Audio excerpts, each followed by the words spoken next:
For this section, we're going to be talking about combinations and particularly leading them to the binomial theorem. So to start off with, we're going to introduce a definition for what we call the factorial, which is this exclamation point symbol here. So this isn't yelling n, this is saying n factorial. And what a factorial means is you take this number, whatever n value you have, and you start multiplying it by the next number that's less than it, and then the next number that's less than that by 1, over and over until you reach 1. So for instance, 3 factorial is equal to 3 times 2 times 1. We take 3 and then start counting down until we reach 1, which gives us 3 times 2 times 1 is 6. So 3 factorial is 6. So using that, we now can define what a binomial coefficient is, and they are the combinations of n different objects. We have some notes to make here, and it's that order does not matter when we are finding the combinations of these objects. So what this format is saying, what this basically problem is saying, is we pronounce this n choose r.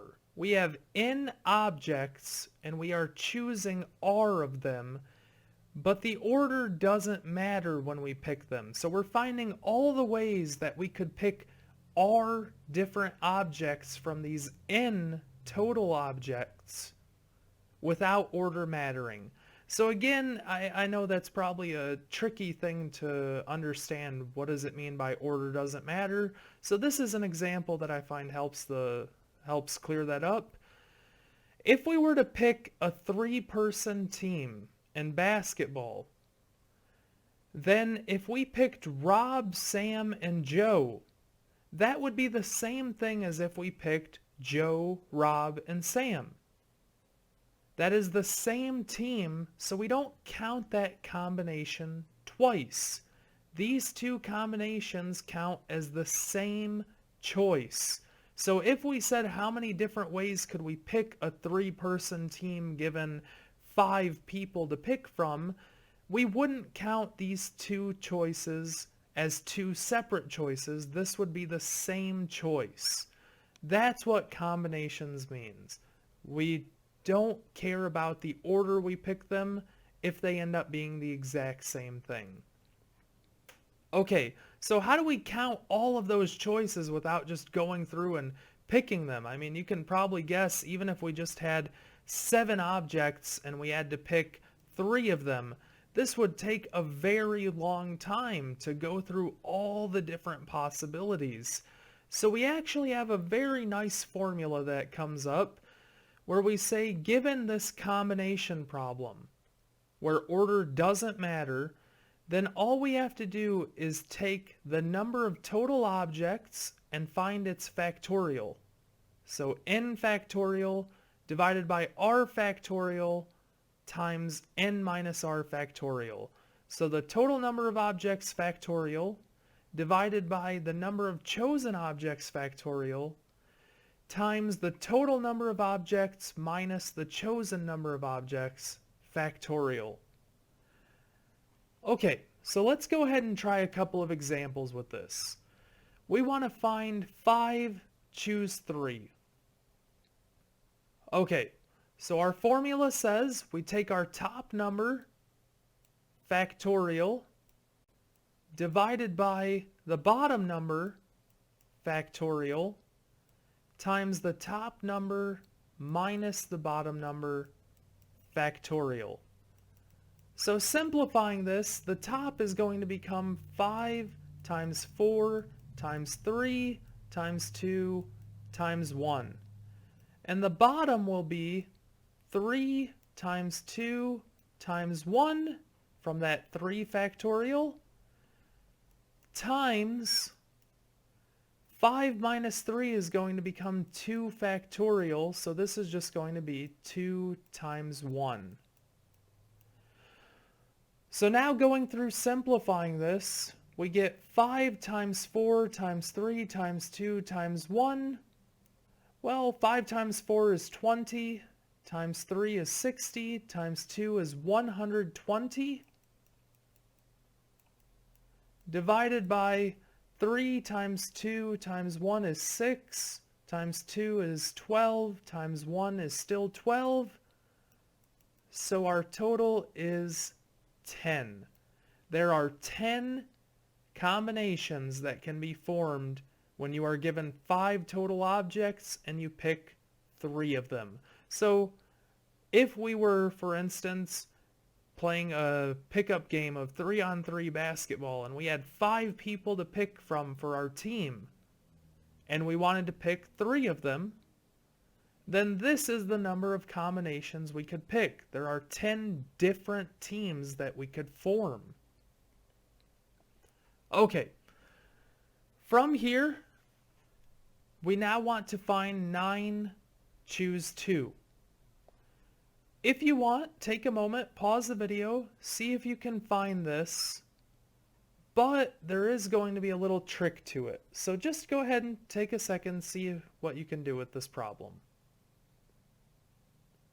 Okay, so hopefully you noticed what the trick was, but if not, it's totally understandable. This is a rather different type of problem than you're probably used to at this point. To find 9, choose 2, we set up our formula. 9 factorial over 2 factorial times 9 minus 2 factorial. Okay, so hopefully you can already see the problem that's going to happen here.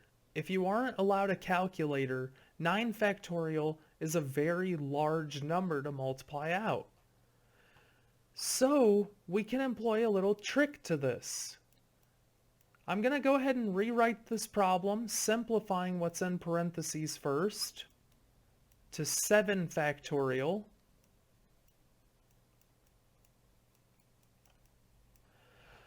And now that we have this, if there were a way that we could get a 7 factorial in the numerator, then we could just cancel it from the denominator.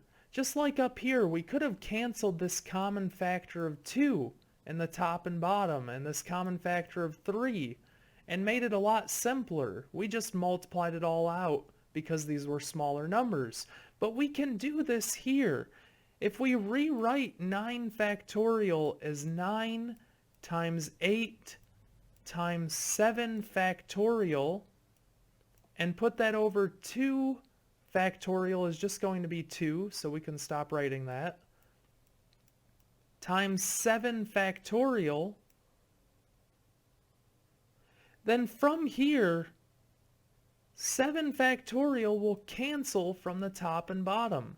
If you prefer, you could write out 7 times 6 times 5 times 4 times 3 times 2 times 1, and then do the same thing in the bottom and cancel all of those like factors, but 7 factorial is a common factor in the top and bottom, so might as well just cancel it immediately. And then from here, we also can divide the top and bottom by 2, which leaves us with just 9 times 4 left in our problem, which is 36. So 9 choose 2 is 36. We didn't have to go through all of this multiplication. We could cancel the like factors. That's always something to be aware of when you're going through these problems. From here, let's start getting more toward the binomial theorem, now that we've gotten a basic idea of binomial coefficients, which were these problems we were just working with. So, to start off with, let's just take a quick note of what happens when we take x plus y and raise it to each power, starting with 0 and counting up. So x plus y to the 0 power, anything to the 0 power except 0 is 1. Now x plus y to the first power is just x plus y. And x plus y to the second power, if we start multiplying it out, would be x squared plus 2xy plus y squared. And x plus y to the third power would be x cubed plus 3x squared y plus 3xy squared plus y cubed. We could quickly find these by just going through multiplying x plus y over and over and over again, but these are just some quick notes that I want to make here. Now, if we were to start getting into much larger exponents, we wouldn't be able to just go through these really quickly. You might have the first three memorized. This x plus y to the third, pretty doubtful you have that memorized. And then once you start getting to the fourth and fifth power, almost no one has those values memorized. And it's because we have something called the binomial theorem that allows us to quickly solve these without multiplying them out, but without also memorizing them. So the binomial theorem says if you're given x plus y to the nth power, then starting with this notation, we introduce how to find the polynomial without multiplying it out. So this is called sum notation. It's called a summation. So essentially, we are taking the binomial coefficient from n choose k, multiplying it by x to the n minus k, multiplied by y to the k, and we are going to take this starting with k equals 0. We plug in k equals 0 and whatever our n value is, we simplify, and then we sum, or we add up the next term when k equals 1. Oh, not 0, sorry. When k equals 1, and then we add again when k equals 2, and when k equals 3, and so on until we reach our value n. So to find what this is when we multiply it all out, we can just use this formula, changing k from 0 to 1 to 2 to 3 to 4 and so on until we reach our value of n, and then we stop. So we'll go through how to use this, and then we'll go through an even quicker example method, that is, of how to simplify this in an even faster way. Okay, so we have x plus y to the third. We should hopefully end up getting exactly what we have here, and we're going to use this formula. So we want to sum from k equals 0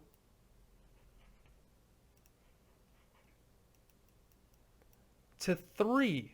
Since our n value is 3, that's our exponent, and we are summing n choose k of x to the 3 minus k times y to the k. So let's see what that looks like. Starting with k equals 0, we have 3, and I should actually change this n to a 3, I apologize.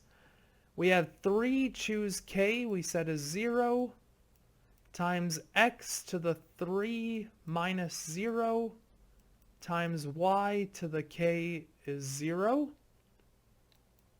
plus, now we go to our next term, when k equals 1, we have 3 choose 1 times x to the 3 minus 1 times y to the 1, plus, when k equals 2, 3 choose 2 times x to the 3 minus 2 times y to the second, and finally plus 3 choose 3. When these numbers match, that means you're on your last term. So 3 choose 3 times x to the 3 minus 3 times y to the third. And now simplifying these, we could go through each of these individually, but I'm just going to go ahead and give you the results. 3 choose 0, meaning how many combinations of 0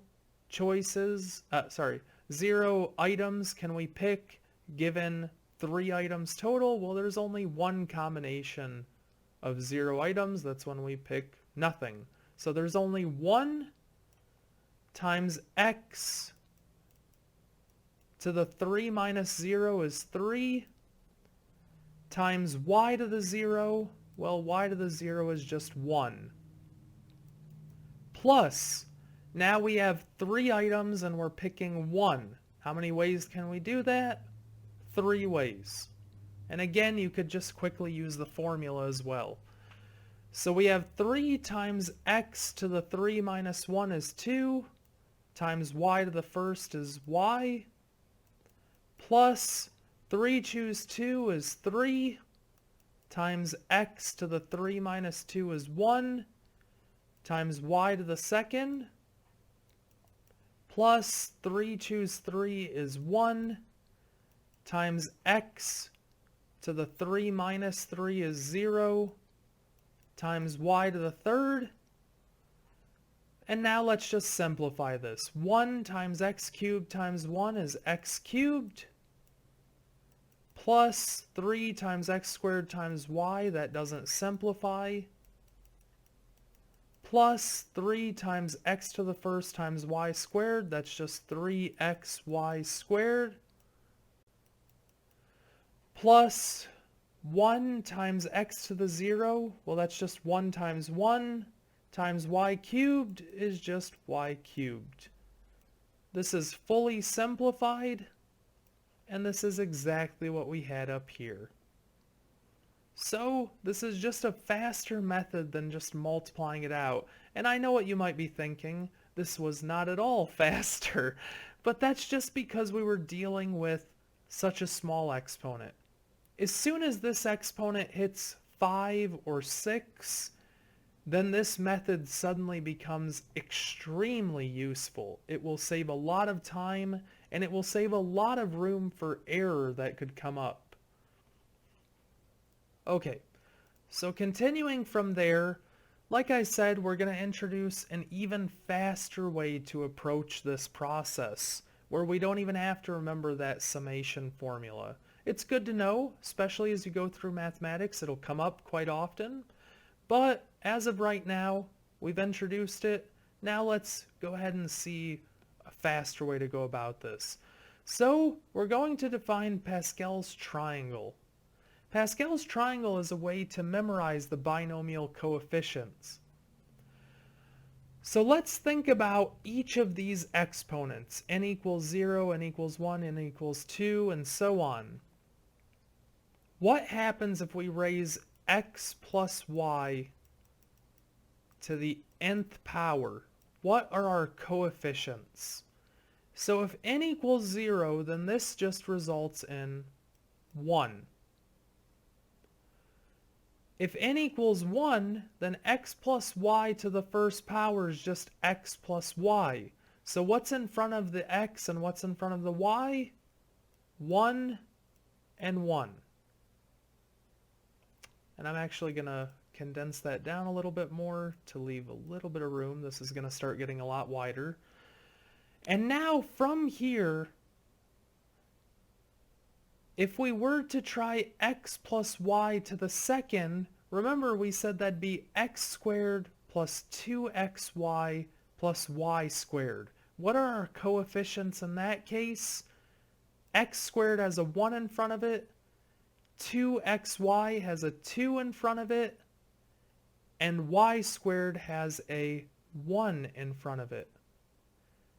Do you notice anything that happened going from step n equals 1 to step n equals 2?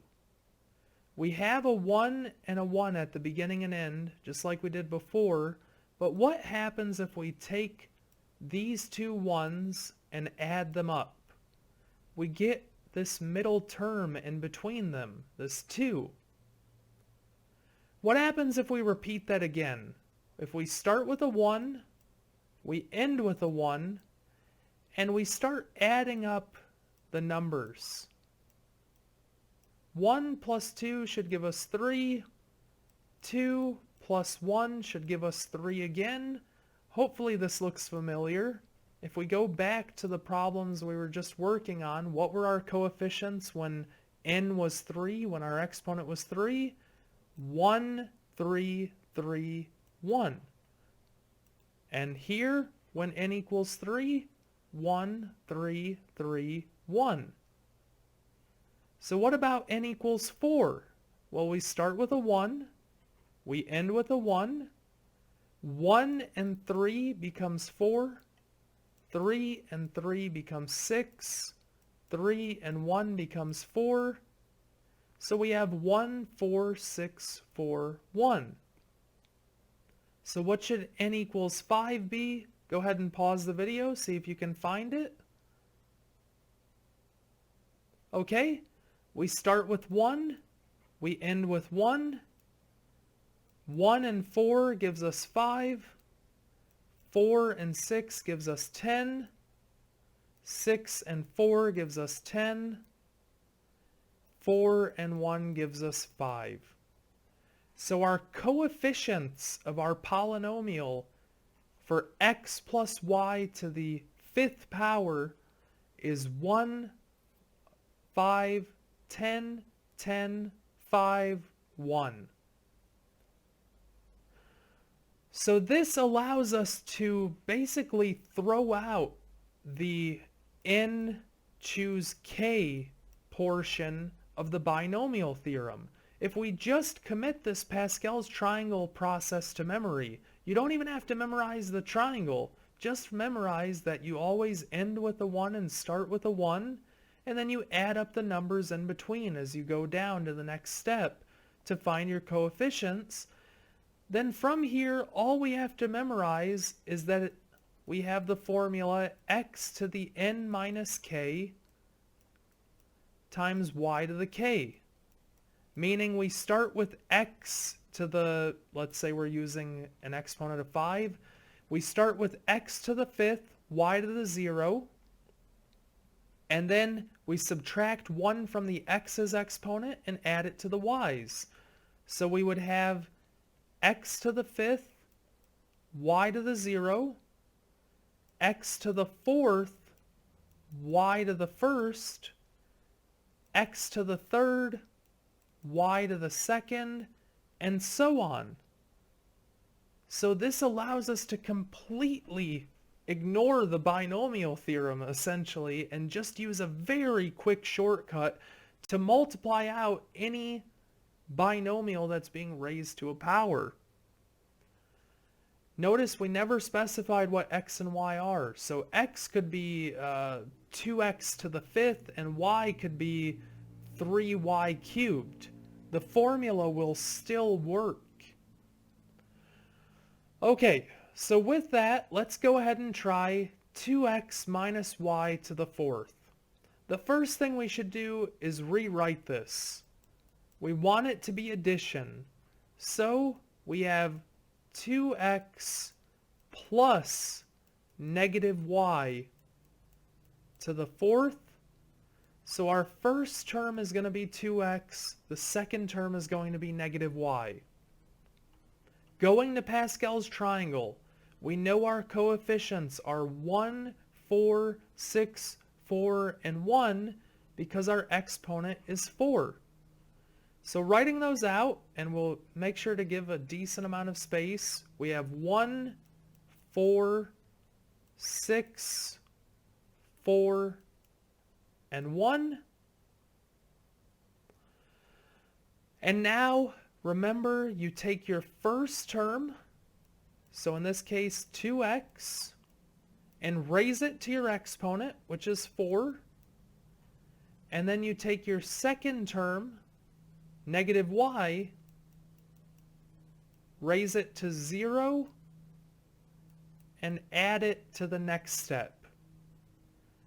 Again, 2x, but now it's to the 3rd instead of the 4th, and we take that 1 that we just took away from the 2x and we give it to the negative y.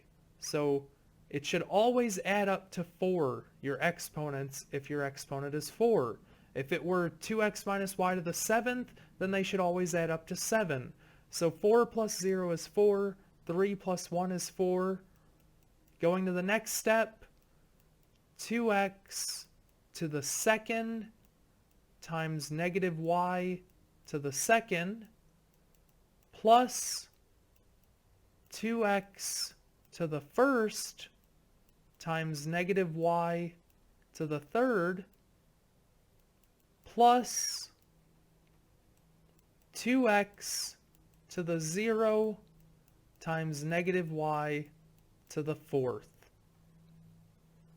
This is our polynomial completely multiplied out. All we have to do is simplify it. Notice we didn't have to do any foiling or multiplication. It's already done for us. So starting off, negative y to the 0 is just 1. So 1 times 2x to the fourth is just going to give us 2x to the fourth. From here, we have 4 times negative y to the first is going to give us minus 4y times 2x to the third. Here, 6 times negative y squared will give us plus 6y squared times 2x squared. 4 times negative y cubed will give us minus 4y cubed times 2x to the first is just times 2x. And finally from here, 1 times 2x to the 0, well 2x to the 0 is just 1. So we get 1 times negative y to the fourth is going to be plus y to the fourth. We'll keep simplifying from here. 2x to the fourth is the same thing as 2 to the fourth times x to the fourth. So that's 16x to the fourth. Again, we distribute this exponent to give us 2 to the third x to the third. 2 to the third is 8 times negative 4 is minus 32 x to the third y. We'll distribute this exponent of 2. 2 squared is 4 times 6 is plus 24 x squared y squared. Here we have negative 4 times 2 is negative 8x y to the third. And here we just have our plus y to the fourth. We were able to completely multiply out 2x minus y to the fourth power without doing any of the multiplication required, like foiling. We were able to just quickly use Pascal's triangle and the binomial theorem combined to multiply this all out. Again, I know this process is intimidating to look at, but once you commit to memory, just start memorizing the process for Pascal's triangle, and then from there, just memorize that your exponents always have to add up to be whatever exponent you have here.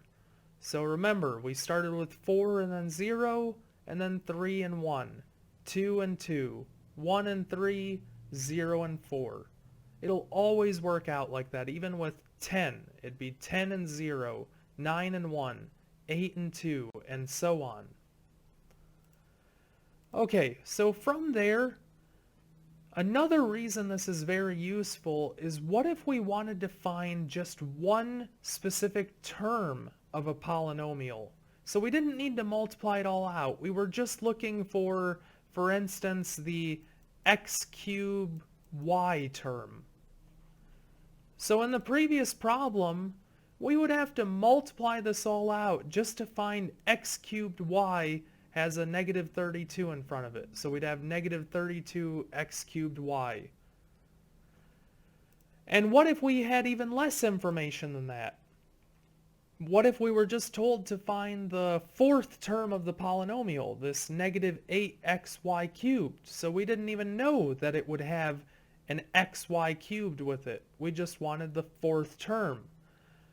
So we have a formula for that says to find the r plus 1th term of the binomial expansion, you use the formula n choose r times x to the n minus r times y to the r. So what that's saying is if you want to find the 10th term, then you are going to take, sorry, let me say that again. If you want to find the 10th term of something like x plus y to the 20th, then in this case, n would equal 20, your exponent, and r would be 9, because r is always one less than the term you're actually looking for. So we want the 10th term. That means we want the r plus 1 to equal 10, which means r has to equal 9. So you always choose r to be one less than the term you're looking for.